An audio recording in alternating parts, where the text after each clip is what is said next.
नमस्कार दोस्तों, defence news Hindi में आपका स्वागत है।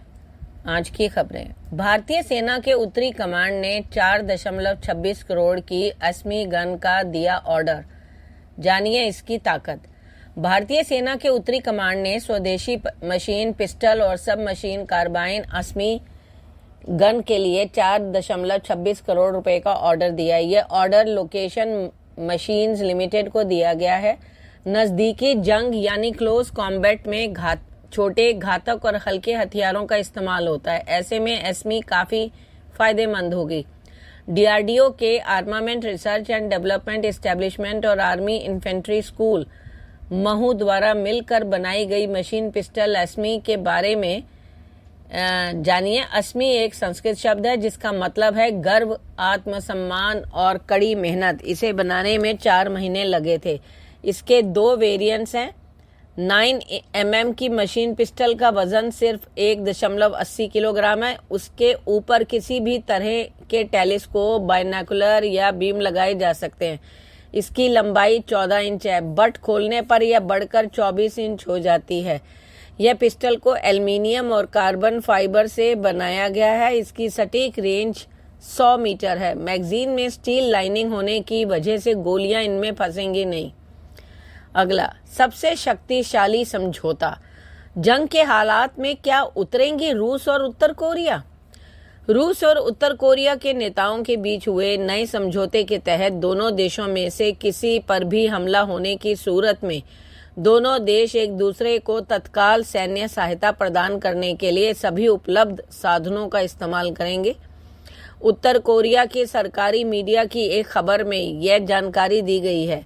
उत्तर कोरिया की आधिकारिक समाचार agency Korean central news agency ने बृहस्पतिवार को अपनी एक खबर में देश के नेता किम जोंग उन और रूस के राष्ट्रपति व्लादिमीर पुतिन के बीच प्योंगयांग में बुधवार को हुए व्यापक रणनीतिक साझेदारी समझौते की जानकारी दी। अगला, इक्वाडोर में गंभीर ऊर्जा संकट। अंधेरे में डूब गया पूरा देश, मच गई अफरा तफरी।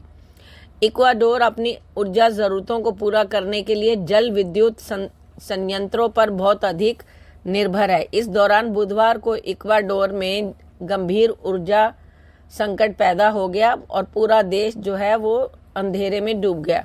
ब्लैकआउट की वजह से 18 मिलियन लोग कई घंटों तक अंधेरे में रहे। लोक निर्माण मंत्री रॉबर्टो लुके ने कहा कि ट्रांसमिशन लाइन टूटने की वजह से बिजली संकट पैदा हुआ। बुधवार को हालात यह रहे हैं कि दोपहर के करीब राजधानी क्विटो में सबवे सिस्टम ठप हो गया और ट्रैफिक लाइटों ने काम करना बंद कर दिया। अगला, फिलीपींस की चीन को 2 टूक। कहा, हथियार लौटाओ और नौकाओं में हुई नुकसान की करो भरपाई। फिलीपींस के सैन्य प्रमुख ने चीन के सामने बड़ी मांग रख दी है। फिलीपींस ने चीन से विवादित तटवर्ती क्षेत्र में और उसके तटरक्षकों की ओर से जब्त किए गए हथियारों और उपकरणों को लौटाने के साथ साथ हमले में हुए नुकसान की भरपाई करने को कहा है। इतना ही नहीं, फिलीपींस ने हमले की तुलना दक्षिण चीन सागर में समुद्री लूट की घटना से की है। फिलीपींस सशस्त्र बलों के प्रमुख जनरल रोमियो ब्रानर जूनियर ने पश्चिमी पलावन प्रांत में प्रेस कॉन्फ्रेंस में कहा, हम मांग करते हैं कि चीन हमारी राइफलें और हमारे उपकरण लौटा दे। हम यह भी मांग सकते हैं कि उन्होंने जो नुकसान पहुंचाया है उसकी भरपाई की जाए। अगला, पुतिन ने किम को तोहफे में दी शानदार कार, दोस्त के लिए बन गए ड्राइवर। उत्तर कोरिया पहुंचने पर रूस के राष्ट्रपति व्लादिमीर पुतिन का भव्य और शानदार स्वागत किया गया।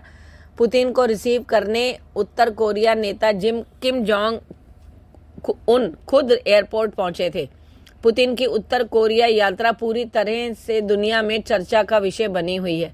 दोनों देशों के बीच कई अहम समझौते भी हुए हैं, लेकिन इस दौरान पुतिन ने अपने दोस्त किम जोंग उनको जो तोहफा दिया उसकी चमक पूरी दुनिया में नजर आ रही है। पुतिन ने किम को न केवल लग्जरी कार गिफ्ट की बल्कि वो उन्हें उस कार में ड्राइव पर भी ले गए। इस दौरान पुतिन ने खुद कार चलाई और किम जोंग उनके बगल वाली को ड्राइविंग सीट पर बैठे नजर आए। टॉप लीडर्स की इस लग्जरी राइड का वीडियो सोशल मीडिया पर जमकर वायरल हो रहा है।